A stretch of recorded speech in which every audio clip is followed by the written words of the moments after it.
Welcome to lecture number 8 of chapter 3 series. Now in this video we are going to learn a very important question that is of 3 mark. It is like this: write a note on Kohlrausch law of independent migration of ions and limiting molar conductivity of strong electrolyte. Or question may be like this also: express Kohlrausch law and write its uses. બંનેમાંથી ગમે તેવો question પૂછાય. Okay, so Kohlrausch law, that is very important question for 3 marks, and you have to write it with its uses. એના uses બી લખવાના હોય છે. Okay, so we are going to discuss that. So Kohlrausch did some experiment. એણે કેટલાક experiment કર્યા. Experiment શાના ઉપર હતા?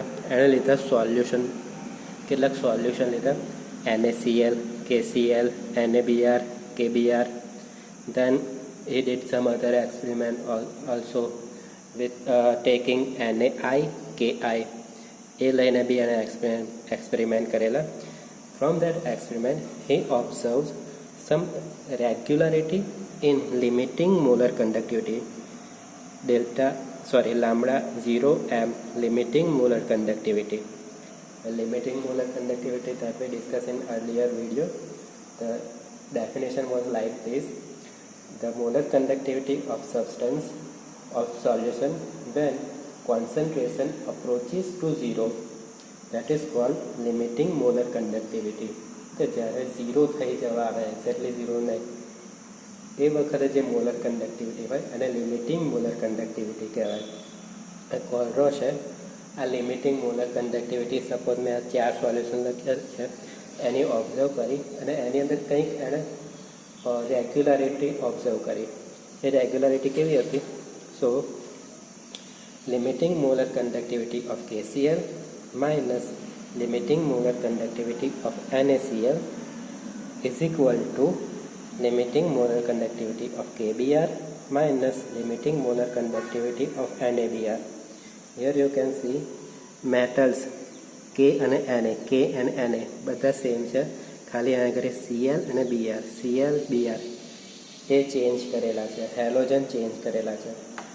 આ બંને સોલ્યુશન વચ્ચેનો જે લિમિટિંગ મોલર કન્ડક્ટિવિટીનો ડિફરન્સ છે, માઇનસ વેલ્યુ, એ ઓલમોસ્ટ સેમ આવ્યો. કેટલો આવ્યો? 23.4 સિમન્સ ઇન્ટુ સેન્ટીમીટર સ્ક્વેર પર મોલ. આ એણે રેગ્યુલારિટી ઓબ્ઝર્વ કરી. આ એનું મેથેમેટિકલ ફોર્મ છે. એનું સ્ટેટમેન્ટ કેવું એણે બનાવ્યું. અને બીજો એક એક્સપેરિમેન્ટ કર્યો અને બીજી રીતે બી બતાવ્યો. limiting molar conductivity of NaBr minus limiting molar conductivity of NaCl is equal to limiting molar conductivity of KBr minus limiting molar conductivity of KCl. Any value almost 1.8 Siemens centimeter square per mole. In general, he stated that difference in molar limiting molar conductivity of NaX and Kx for any x is nearly constant. આ જે difference મળ્યો, કોઈ બી x લઈએ, કોઈ બી halogen લઈએ, તો એ difference almost nearly constant છે, એવું એણે સ્ટેટમેન્ટ આપ્યું. Okay, this was the first experiment he did. Then after he did some other experiment. અને એના પછી એણે કોલરોશ લો આપ્યો. એ કોલરોશ લોનું સ્ટેટમેન્ટ આવું છે: limiting molar conductivity of an electrolyte can be represented as the sum of the individual contribution of anion and cation of electrolyte. એનું meaning શું થાય એ ઇક્વેશન ઉપરથી વધારે ખબર પડશે. So here I have written one example. Suppose I want to measure limiting conductivity of NaCl. એ આપણો electrolyte થઈ ગયો. પહેલું સ્ટેટમેન્ટ છે limiting molar conductivity of an electrolyte NaCl છે આગળ. સો એની limiting molar conductivity can be represented as sum of the individual contribution of anion and cation. એની અંદરથી એનાયન અને કેટાયન કયા પ્રોડ્યુસ થાય છે?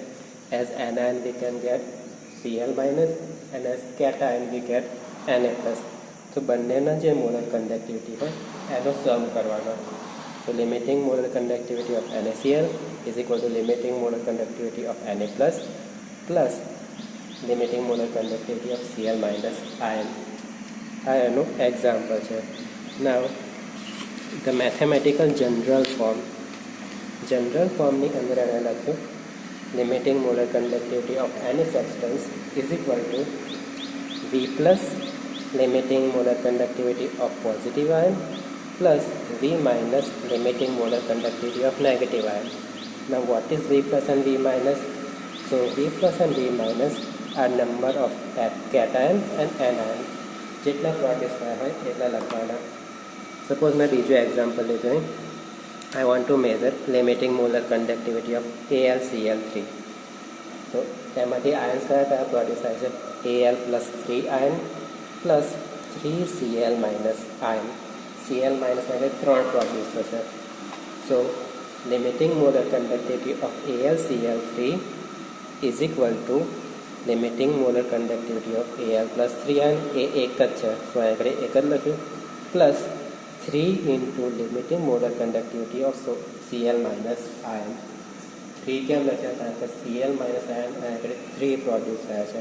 That's why number of જેટલા આયન પ્રોડ્યુસ થયા હોય એના વડે મલ્ટીપ્લાય કરી દેવાનું. So this was the Colrosch law. Now what are the uses of Colrosch law? એનો યુઝ શું કહો? તો યુઝ ઉપરથી જ લખાશે. કોઈ બી સબસ્ટન્સનો લિમિટિંગ મોલર કન્ડક્ટિવિટી મેઝર કરવી હોય તો એના માટે એના આયન્સનો યુઝ કરી અને limiting molar conductivity find out થઈ જાય. એ જ એનો પહેલો યુઝ છે. Using this law we can calculate limiting molar conductivity of any substance from their limiting molar conductivity of ions. જો આયન્સની લિમિટિંગ મોલર કન્ડક્ટિવિટી જાણીએ તો આ રીતના એડિશન કરી અને આખા સબસ્ટન્સની limiting molar conductivity find out થઈ જાય. સેકન્ડ યુઝ શું છે? સો ફોર વીક ઇલેક્ટ્રોલાઇટની ડેફિનેશન શું હતી? તેમાંથી આયન્સ ઇઝીલી પ્રોડ્યુસ ના થાય અને વીક ઇલેક્ટ્રોલાઇટ કહેવાય. So for weak electrolyte it is possible to calculate alpha શું છે? dissociation constant using limiting molar conductivity and molar conductivity value. Okay, alpha calculate થઈ શકે. હવે આલ્ફા કેલ્ક્યુલેટ કેવી રીતના કરવાનું? એની ફોર્મ્યુલા ડાયરેક્ટ આપેલી જ છે. Alpha is equal to molar conductivity divide by limiting molar conductivity. Lambda M divide by lambda 0m એ એની ફોર્મ્યુલા છે.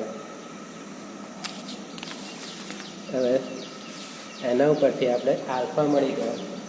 આલ્ફા ઉપરથી આપણે રિએક્શન કોન્સ્ટન્ટ કે કેલ્ક્યુલેટ કરી શકાય.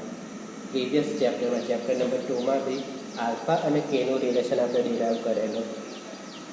કે એ reaction constant is equal to C alpha square divide by 1 minus alpha. 11th સ્ટાન્ડર્ડમાં બી ઇક્વિલિબ્રિયમ ચેપ્ટરમાં આ ઇક્વેશન આવતું હતું અને ચેપ્ટર 2માં બી આ ઇક્વેશન આવતું હતું. So C alpha square divide by 1 minus alpha. આલ્ફાની વેલ્યુ હમણાં આલ્ફાની એક ફોર્મ્યુલા આપણે ડિરાઈવ કરી આ ચેપ્ટરમાં. Molar conductivity divide by limiting molar conductivity. Lambda M divide by lambda 0m. So એ વેલ્યુ મેં આ ઇક્વેશનમાં મૂકી દીધી. સી ઇન્ટુ આલ્ફા સ્ક્વેર છે. આલ્ફા સ્ક્વેરની જગ્યાએ lambda M divide by lambda 0m whole square divide by 1 minus alpha 1 minus lambda M divide by lambda 0m. આ સિમ્પ્લિફાઈડ કર્યું મેં ખાલી. જે આ ટર્મ છે નીચે જશે અને અહીંયા આગળ મેં સિમ્પ્લિફાય કર્યું. So C into lambda m square divide by lambda 0m square into lambda 0m આમ મલ્ટીપ્લાય થશે. Lambda 0m minus lambda m divide by lambda 0m. આ ડિનોમિનેટરનો બી ડિનોમિનેટર છે, સો ઉપર જશે. સો અહીંયા આગળ મેં ઉપર લખ્યું નેક્સ્ટ સ્ટેપમાં C lambda m square into lambda 0m divide by આ જે ટર્મ છે as such lambda 0 M square into આ ટર્મ છે એ બી એસ સચ લખી lambda 0 M minus lambda M square છે અને કરી એક ટર્મ છે સ્ક્વેર અને આ ટર્મ કેન્સલ થશે. So I will get C lambda m square divided by lambda 0 m into lambda 0 m minus lambda m. So this is the formula to derive reaction constant K ની formula છે.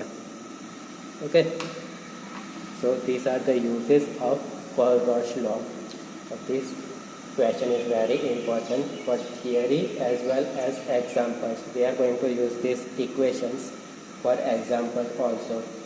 3 માર્ક્સનો direct question બી આવે છે express Kirchhoff's law with its uses. So question બહુ important છે. Prepare it very carefully. Thank you.